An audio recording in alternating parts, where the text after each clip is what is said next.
हिंदी में यूपीएससी की तैयारी से संबंधित प्रोग्राम्स को देखने के लिए सब्सक्राइब करें स्टडी IQ-IAS हिंदी।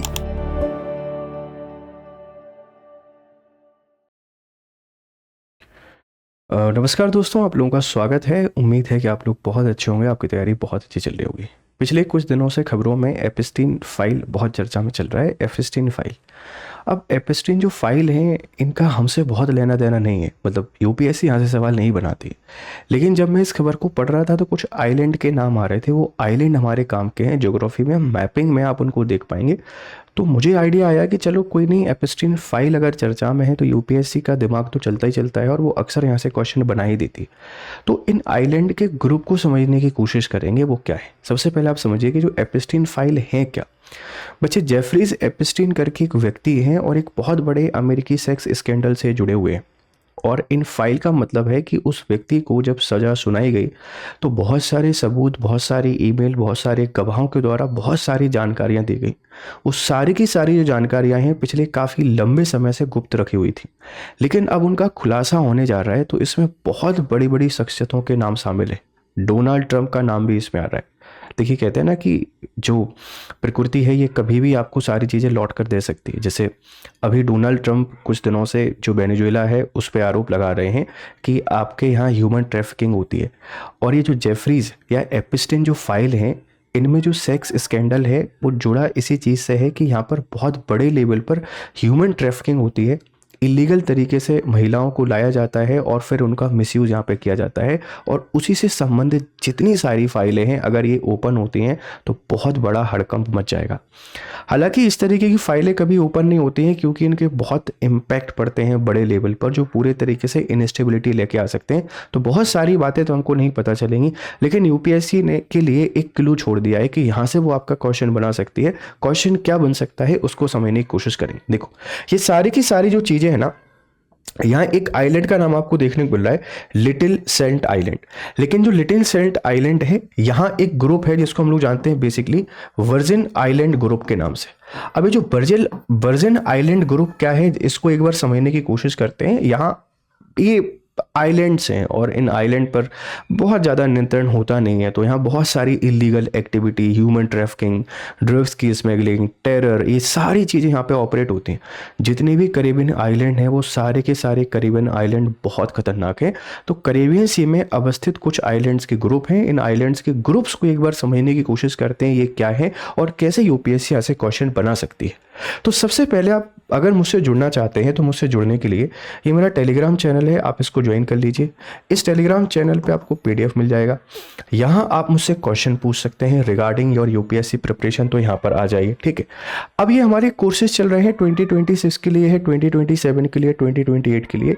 आप इनमें एनरोल कर सकते हैं। कोई भी दिक्कत आती है तो स्क्रीन पर नंबर चल रहा है, आप उस पर कॉल करके पूछ सकते हैं। अब सबसे पहले इस बात ये देख लीजिए, ये है लिटिल सेंट जेम्स आइलैंड, और ये आपको करेबियन आइलैंड में दिखाई देगा। और यहीं हमको एक ग्रुप दिखाई देता है जिसको आप लोग वर्जिन आइलैंड ग्रुप के नाम से जानते हैं। तो वर्जिन आइलैंड ग्रुप क्या है, ये है जेफरीज एपिस्टीन, जिनको सजा सुनाई गई और इस सजा में जो भी सवाल और सबूत थे वही जेफरीज एपिस्टीन फाइल के नाम से जाने जा रहे हैं। ये तहलका मचा के रख देंगे। अब सबसे पहले सवाल सबके मन में आता होगा, सर ये वर्जिन आइलैंड क्या है, मतलब इनके नाम की उत्पत्ति कैसे हुई। तो आप इसको समझ लीजिए कि हमारे क्रिस्टोफर जो कोलंबस थे, जब ये निकले थे खोज करने के लिए, तो 1493 में इनके द्वारा इस आइलैंड समूह की खोज की गई। कैरिबियन आइलैंड जो है इन्हीं के द्वारा खोजे गए और यहाँ पर इन्होंने एक आइलैंड ग्रुप खोजा और उस आइलैंड ग्रुप को ही आप लोग आज के समय पर जानते हैं वर्जिन आइलैंड। अब जब हम लोग वर्जिन आइलैंड की बात करते हैं तो एक अजीब सा वह हमारे माइंड में चलता है, क्योंकि वर्जिन शब्द आप सबको पता है कि किस तरीके से हमारी सोसाइटी में यूज़ किया जाता है। तो क्या यही इन आइलैंड का नाम है, आपके मन में चलना चाहिए। तो इनिशियली जब इनको खोजा गया था क्रिस्टोफर कोलंबस के द्वारा 1493 में, और जब वो इसकी यात्रा पर आते हैं तो इनसे काफ़ी प्रभावित होते हैं क्योंकि काफ़ी सुंदर आइलैंड के ग्रुप ये हैं। तो इसका वो नामकरण करते हैं, उनके एक गुरु हुआ करते थे, एक संत हुआ करते थे, संत उर्सुला। तो सेंट उर्सुला और उनके साथ में 11,000 उनकी सहेलियां थीं जो वर्जिन हुआ करती थी, उन्हीं के नाम पर इसका नामकरण किया गया। लेकिन नामकरण वर्जिन आइलैंड के तौर पर नहीं किया गया था, नाम काफ़ी बड़ा था। इसको नाम दिया गया था सांता उर्सला या संत उर्सला वाई लास ऑन से मिल बिगेरश, इसको बिगेरेंस नाम यहाँ पर दिया गया था, मतलब एक बहुत अजीब सा नाम दिया गया था। और जो बिगेरेंस नाम है ये अपभ्रंश होता होता होता होता बेटा कहाँ पर आ गया, शॉर्ट कर दिया गया इसका वर्जिन आइलैंड। ये कहाँ पर अवस्थित है आप लोग बता देंगे। कैरेबियन जो आइलैंड है, इस कैरेबियन आइलैंड में ये लोकेटेड है। मैं इनकी लोकेशन आपको बताता हूँ, आप इस मैप में देखिए। ये जो बॉक्स आपको दिखाई दे रहा है बॉक्स, ये सारा का सारा बॉक्स बेटा यूएस के वर्जिन आइलैंड को यहाँ पे बता रहा है कि यूएस के वर्जिन आइलैंड है। और ये वर्जिन आइलैंड बेटा कहाँ पर है, आप लोग देख रहे हैं कैरेबियन सी। जो कैरेबियन सी है इसमें आपको देखने को मिलेंगे, इधर अटलांटिक सी दिखाई देगा, यहाँ पर कैरेबियन सी दिखाई देगा। तो ये बेसिकली जो हमारा नॉर्थ अमेरिका है, इस नॉर्थ अमेरिका और साउथ अमेरिका के बीच में जो सेंट्रल अमेरिका पाया जाता है, यहाँ पर ये लोकेटेड है। और कैरेबियन आइलैंड या कैरेबियन जो सी है, इसमें अवस्थित कुछ आइलैंड है। वर्जिन नाम कैसे पड़ा है आपको क्लियर है, एक संत के नाम पर इनका नाम रखा गया था और अपभ्रंश होते होते होते होते बेटा ये कॉमन नाम कैसा हो गया, वर्जिन आइलैंड हो गया। तो बोलने में थोड़ा सा मतलब अलग लगता है, तो इस पे लोगों का ध्यान जाता है। कहाँ पर अवस्थित है, लोकेशन आपसे कोई पूछेगा आप लोग बता देंगे। थोड़ा सा और समझने की कोशिश करते हैं। देखो ये इतने सारे बेटा आइलैंड हैं, यूएस जो वर्जिन आइलैंड है, इनमें इतने सारे आइलैंड्स यहाँ पे देखने को मिल जाते हैं, ध्यान रखना। इसी के पास में ब्रिटिश के जो वर्जिन आइलैंड्स हैं, ये ब्रिटेन के आइलैंड भी आपको देखने को मिल जाएंगे। अब इनमें बहुत सारी चीजें हैं, जैसे ये सेंट थॉमस आइलैंड की हम लोग आपसे बात कर रहे हैं। यहाँ बहुत सारी घटनाएं आपके पास घटित हुई हैं। यही वो आइलैंड है जहाँ पर जेफरीज एपिस्टीन जो है उनका एक बंगलो हुआ करता था, रिजॉर्ट हुआ करता था, और इसमें बहुत बड़े लेवल पर बहुत सारी घटनाएं घटित होती थी। तो वो तो पॉलिटिकल है, बट हमें इसकी लोकेशन काफ़ी इंपॉर्टेंट थी, इसीलिए लेक्चर यहाँ पर आपके लिए बनाया गया कि ये कहाँ अवस्थित है। कैरेबियन आइलैंड में है, ब्रिटिश आइलैंड के बाजू में है, और इतनी सारी चीज़ें आपको इस आइलैंड में यहाँ पर देखने को मिल जाएंगी। ठीक है, इतनी सारी चीज़ें बच्चे आपको यहाँ पर देखने को मिल जाएंगी। और बेहतर तरीके से देख लीजिए, Saint Thomas US Virgin Island. ठीक है, अब शायद आप इसको बेहतर तरीके से समझ पा रहे होंगे यहाँ पर क्या है क्या नहीं है। जैसे सवाना आइलैंड आपको देखने को मिल जाएगा, ये सवाना पैसेज इसके पास में है। ये साल्टी के पैसेज आपको यहाँ पर देखने को मिल जाएगा। ये डचेस जो पैसेज है आपको देखने को मिलेगा।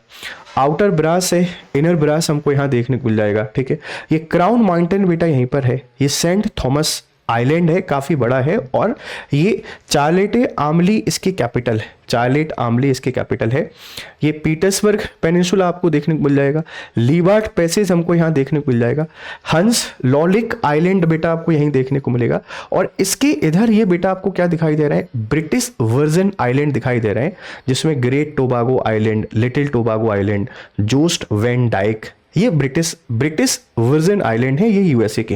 यहाँ पर ग्रेट सेंट जेम्स आइलैंड आपको दिखाई दे रहा होगा।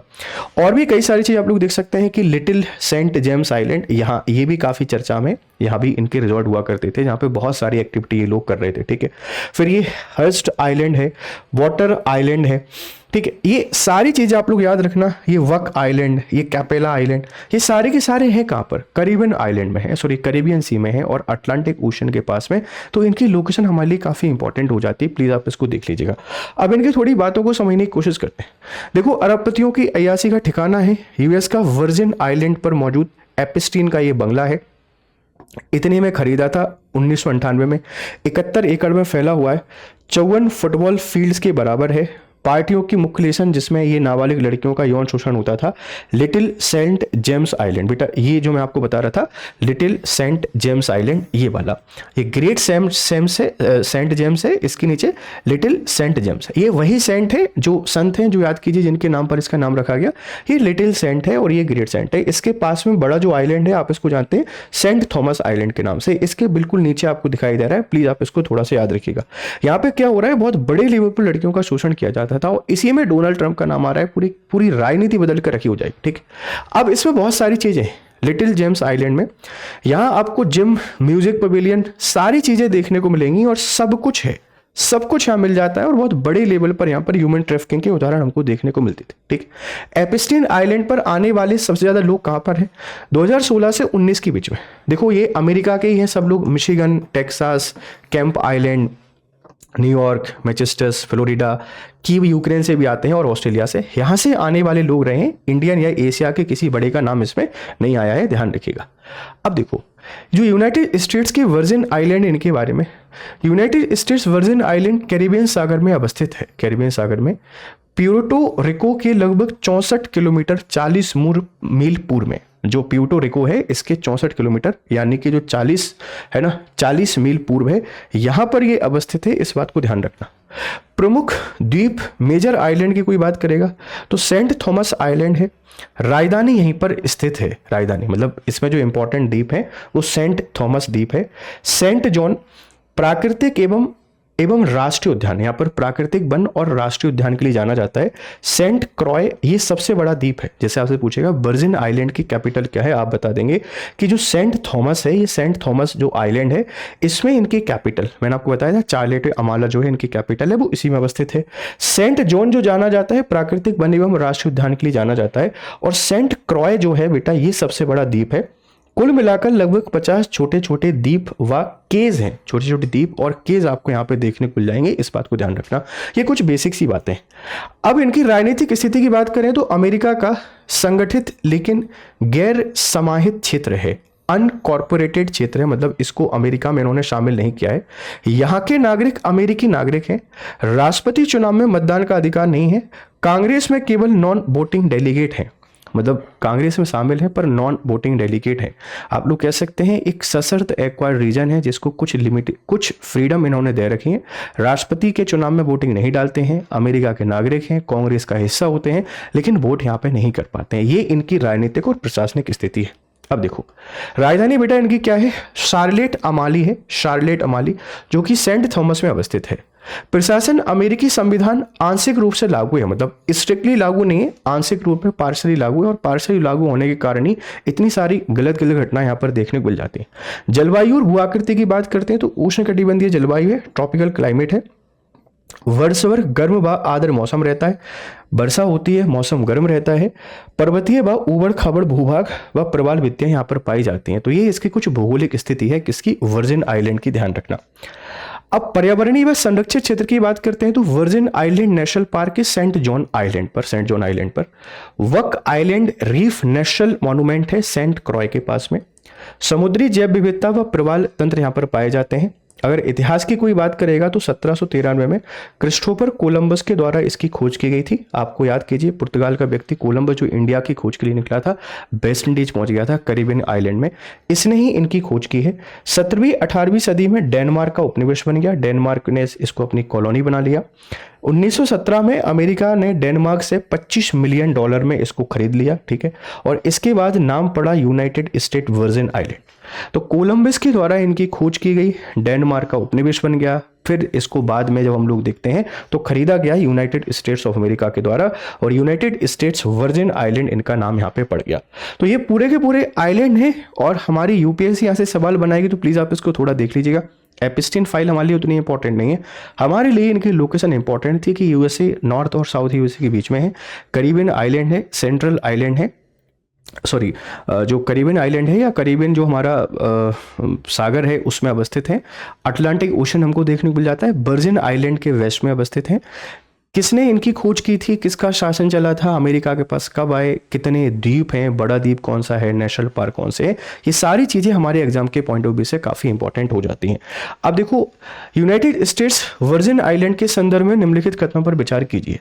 यह अमेरिका का एक राज्य है, इसके नागरिक अमेरिकी राष्ट्रपति चुनाव में मतदान कर सकते हैं। आपको बताना है पहला सही है, दूसरा सही है, दोनों सही है, दोनों गलत हैं। इनका आंसर कमेंट बॉक्स में हमको जरूर दीजिएगा। आगे बढ़ते हैं, और ये हमारा टेलीग्राम चैनल है, आप इनको ज्वाइन कर लीजिए। और जाते जाते आपके लिए इंपॉर्टेंट अपडेट ये है बेटा, ये हमारे कोर्सेज हैं, जैसे आप 2026 की तैयारी कर रहे हैं तो SIP कोर्स में जुड़ सकते हैं। इसकी शुरुआत आप लोग देख लीजिए, मात्र 4,999 से शुरू हो रहा है, और ये 23 दिसंबर इसकी अंतिम डेट है, मतलब कल तक आप इसमें एनरोल कर सकते हैं बाय यूजिंग माई कोड, और बहुत शानदार तरीके से प्रीलिम्स की तैयारी हो सकती है।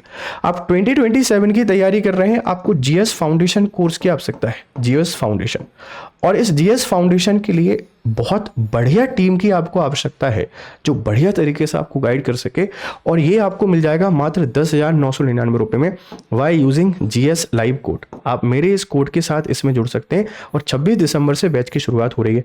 साथ में ये 28 के लिए भी सेम हमारा बैच है जो 29,999 में आपको मिल रहा है।